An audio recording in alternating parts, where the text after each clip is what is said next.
Hello, नमस्कार भाइयों, कैसे हैं आप सब? अच्छे होंगे। आईपीएल में 200 से ज़्यादा विकेट लेने वाले फर्स्ट तेज गेंदबाज कौन थे? ये क्वेश्चन आपके सामने आएगा और इसको हम इस क्लास में डिस्कस करेंगे। उसके अलावा हाल ही में चर्चा में रहा बारन वपारा। क्या? बारन वपारा वाइल्ड लाइफ सेंचुरी किस स्टेट में है? तो ये चर्चा में क्यों आई? इसको भी हम इस क्लास में डिस्कस करने की कोशिश करेंगे और सारी चीज़ें इससे रिलेटेड जानेंगे। किस स्टेट में है, कौन सी नदियाँ बहती है, क्या-क्या चीज़ें हैं इसके अकॉर्डिंग, वो भी हम देखेंगे। और हाल ही में चर्चा मतलब मुरली श्रीशंकर। क्या नाम है? मुरली श्रीशंकर किस गेम से रिलेटेड है? ये नाम सुना होगा ना आपने? नहीं सुना ना, तो इसके बारे में पूरी डिटेल्स आज हम देखेंगे और बहुत एक इंपॉर्टेंट क्वेश्चन बन जाता है। ये किस खेल से रिलेटेड हैं? अभी हाल ही में इन्होंने कौन सा रिकॉर्ड बनाया, वो सारी चीजें भी हम डिस्कस करेंगे। हाल ही में चर्चा में रहा मीजल्स, जिसे खसरा बोला जाता है। इसके कारण एक देश में इमरजेंसी लगाई गई थी। कौन सा? तो वो देश है और वो हमारा पड़ोसी देश है। तो कौन सा होगा, इसका आंसर भी हम इसी क्लास में बताएंगे। और जो आज हमारा सबसे जो इम्पोर्टेंट टॉपिक है वो है WDFC, जो वेस्टर्न डेडिकेटेड फ्रेट कॉरिडोर है। वो अभी हाल ही में खत्म हो गया है, मतलब उसका पूरा काम हो चुका है। तो इसके बारे में भी आपको जानकारी नहीं है, तो हम वेस्टर्न डेडिकेटेड फ्रेट कॉरिडोर, जो ईस्टर्न डेडिकेटेड फ्रेट कॉरिडोर है, सारी फ्रेट कॉरिडोर से रिलेटेड इन्फॉर्मेशन मैं इस क्लास में आपको दूंगा। बस एक ही वादा आपसे, आप मेरी क्लास के लास्ट तक बने रहेंगे तो हम एक एक करके चीज़ें समझ पाएंगे। तो बस एक ही एक्सपेक्टेशन है कि लास्ट तक बने रहना। हमारा सबसे पहले एक प्रीवियस क्वेश्चन रहता है जिसमें आपसे ही एक्सपेक्टेड रहता है इसका आंसर कि जो सम्राट संप्रति संग्रहालय है वो कहाँ स्थित है और इसका उद्घाटन किस अवसर पे हुआ था। बहुत अच्छा क्वेश्चन है और बहुत इंपॉर्टेंट क्वेश्चन है। इसके बारे में मैंने प्रीवियस की जो क्लास है उसमें डिस्कस कर चुका हूँ। मैं आपको बस इतना सा बता दूं, इसका आंसर आपको ही देना और इसकी फिर इंफॉर्मेशन मैं आगे वाले आने वाली क्लासों में और दूंगा, ठीक है। तो अभी हाल ही में जो अपना जो पहला क्वेश्चन है वो है कि वेस्टर्न जो पश्चिमी डेडिकेटेड फ्रेट कॉरिडोर है उसकी कुल लंबाई कितनी है और ये किन दो स्थानों के बीच में। तो एक्चुअली में ये फ्रेट कॉरिडोर करता क्या है, सबसे पहले अपने को थोड़ा सा इसके बारे में जानना होगा, फिर हम इसका आंसर आंसर तक पहुंचेंगे, ठीक है। तो ये कुछ नहीं होता है, जैसे दो पटरियां बनाई जाएगी पैरेलल, जिसमें एक ट्रेन में जा सकती है और एक ट्रेन आ सकती है, ठीक है। और ये पूरी क्या होगी, इलेक्ट्रीफाइड होगी, मतलब पूरी इलेक्ट्रिक से यहाँ इलेक्ट्रीफाइड होगी, मतलब इलेक्ट्रिसिटी से चलेगी ट्रेन, ठीक है। फिर इसमें खास बात क्या है, तो इस फ्रेट कॉरिडोर की बात है। फ्रेट का मतलब क्या होता है, माल, ठीक है। तो ये दो इस तरह से बनाई जाएगी जिसमें क्या है कि दूसरी जो सवारी गाड़ी है इस जो दो पटरियां है इस पे नहीं चलेगी, इस पे सिर्फ और सिर्फ मालगाड़ियां चलेगी। आपने बहुत बार देखा होगा कि सवारी गाड़ी को आगे निकालने के लिए मालगाड़ी को कहीं रोक दिया जाता है, जिसके कारण जो भी सामान होता है वो लेट पहुंचता है, ठीक है। यदि कोई दिल्ली का सामान है और उसको बॉम्बे पहुंचाना है, ठीक है, तो उसको पहले सबसे बेस्ट है यही तरीका था, उसको बाई रोड भेजा जाता था, क्योंकि ट्रेनें समय पर जा नहीं पाती थी। कहीं पटरियां खराब हो जाती, कहीं किस तरह से हो जाती, कहीं सवारी गाड़ी को आगे निकालने के उसको साइड में खड़े कर देते, तो इससे क्या है, बहुत ज़्यादा नुकसान होने लगा, ठीक है। तो इन चीज़ों को सही करने के लिए अभी हाल ही में फ्रेट कॉरिडोर बनाएंगे। वो कहाँ से, दादरी, जो चरखी दादरी करके यूपी का है, जो दिल्ली के थोड़ा आउटसाइड में हिस्सा है, वहाँ से लगे जो आपका JNPT, जो जवाहरलाल नेहरू पोर्ट टर्मिनल है, वहाँ तक, तो JNPT से दादरी तक का वेस्टर्न जो फ्रेट कॉरिडोर है वो 1506 किलोमीटर का आपको देखने को मिलता है, ठीक है। बहुत अच्छा क्वेश्चन है।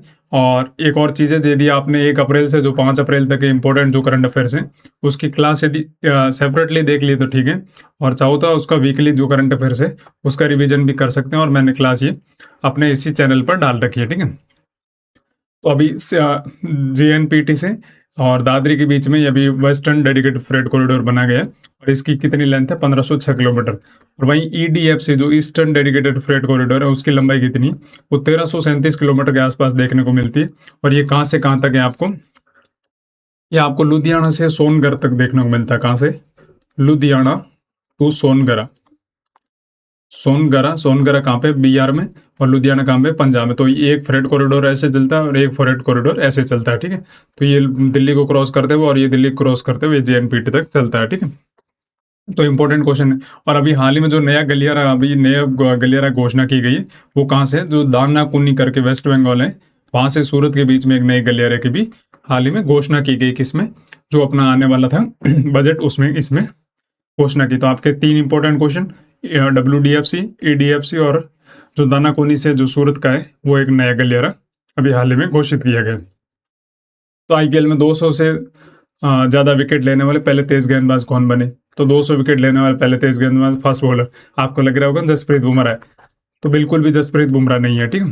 तो आपको लगा होगा ये हाईलाइट कर दिया होगा और सर का सही यही आंसर होगा, नहीं।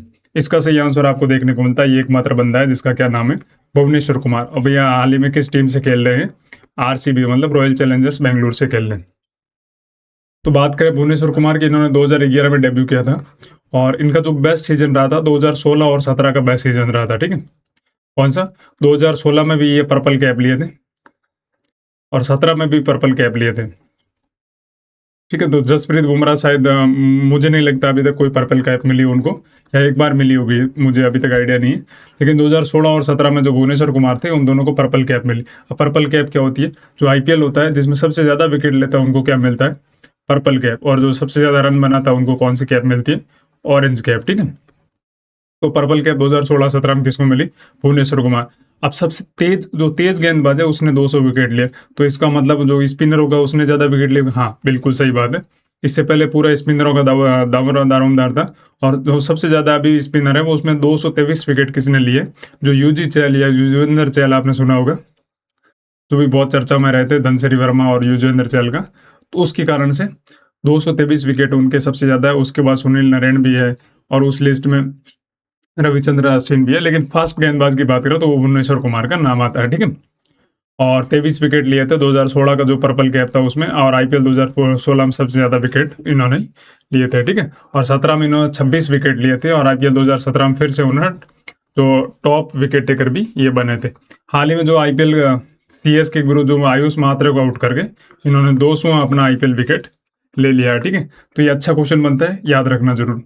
हाल ही में जो इंडियन एथलेटिक्स सीरीज 2026 है उसमें पुरुष लॉन्ग जंप इवेंट किसने जीता। तो आपके दिमाग में 3-4 क्वेश्चन आने चाहिए कि इंडियन एथलेटिक्स सीरीज कहाँ पे हो रही है।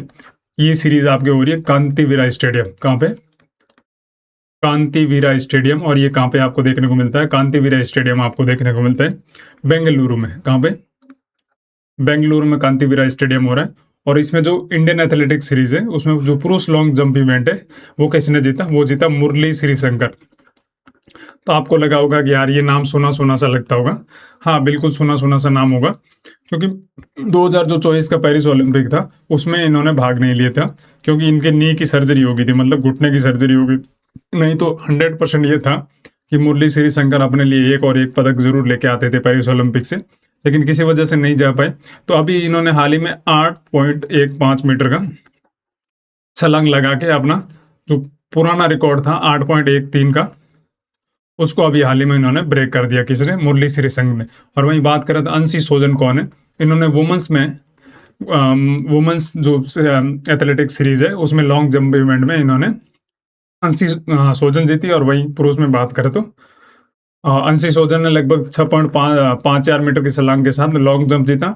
और वहीं बात करें तो मुरली श्रीशंकर ने 8.15 मीटर छलांग के साथ मेंस का जो लॉन्ग जंप है वो जीता था, ठीक है। और ये इंपॉर्टेंट क्वेश्चन है, दोनों नाम याद जरूर रखना, मुरली श्रीशंकर और अंशी सोजन, ठीक है। और दोनों किससे रिलेटेड है, लॉन्ग जंप से रिलेटेड, और सीधा क्वेश्चन आपको एग्जाम में देखने को मिल सकता है। हाल ही में चर्चा में रहा वन्यजीव अभ्यारण्य में, किस वन्यजीव अभ्यारण्य में ब्लैक बक को पुनः प्रस्तुत किया गया, ठीक है। तो ये ब्लैक बक को मतलब वही जो सलमान खान वाला याद आ रहा है, ठीक है, ब्लैक बक वही। और ये क्या था, बात थी 1970 के आसपास, जो बारनवपारा वन्यजीव वाइल्ड लाइफ सेंचुरी है वहां पे 1970 के आसपास ब्लैक बक पूरा खत्म हो गया था, ठीक है। ब्लैक बक खत्म हो गया और फिर से 2021 से 2026 के बीच में एक प्रोग्राम चला गया जिसके तहत था कि हम री इंट्रोड्यूस करेंगे ब्लैक बक को वापस बारनवपारा सेंचुरी में, ठीक है। अब किस कारण से ये खत्म हो गया था, सबसे ज्यादा यहाँ हंटिंग होती थी, पोचिंग होती थी, जिसकी वजह से शायद ये खत्म हो गया था। अभी 2021 से 26 के बीच में इसे री इंट्रोड्यूस किया गया और लगभग अभी 40 से 70 के आसपास आपको यहाँ वापस ब्लैक बक देखने को मिल सकते हैं, ठीक है। और जिसके कारण ये सफल प्रयोग रहा था और इसके कारण ये चर्चा में आया था बारनवपारा वाइल्ड लाइफ सेंचुरी, ठीक है, जरूर याद रखना। और बारनवपारा की बात करें ये कहाँ पे देखने को मिलता है आपको, ये छत्तीसगढ़ में देखने को मिलता है। कहाँ पे, ये आप छत्तीसगढ़ का कौन सा जिला है, महासमुंद जिला, कहाँ का, महासमुंद जिला, महासमुंद जिला छत्तीसगढ़ का है, वहां पे ये देखने को मिलता है। और उसके अलावा इसके बात करें, इसके 2 नदियां याद रखना, एक जोंक नदी भी इसके आसपास से गुजरती है और एक दूसरी नदी है जिसका नाम है बालमदेई, ये दोनों जो महानदी है उसकी सहायक नदियां है जोंक नदी और बालम देवी, ये भी कहाँ से गुजरती है, बारनवापारा वाइल्ड लाइफ सेंचुरी। तो ये इंपॉर्टेंट क्वेश्चन है, जरूर याद रखना। इसमें हाल ही में ब्लैक बक को रीइंट्रोड्यूस किया गया। हाल ही में चर्चा में रहा खसरा या जो मीजल्स किस वायरस परिवार के कारण होता है, तो इसका सही आंसर आपको देखने को मिलता है पैरामॉक्सी वायरस के कारण, ठीक है, खसरा होता। अभी हाल ही में क्या हुआ, जो अपना देश पड़ोसी देश है बांग्लादेश, वहां पे क्या क्या जारी किया, इमरजेंसी घोषित की गई। क्यों इमरजेंसी घोषित की गई, क्योंकि वहाँ मीजल्स बहुत जल्दी फैल रहा था, और ये एक एयरबॉर्न डिजीज होती है, मतलब जो खांसी यांसी करते हैं ना उससे ये फैलती है, ठीक है।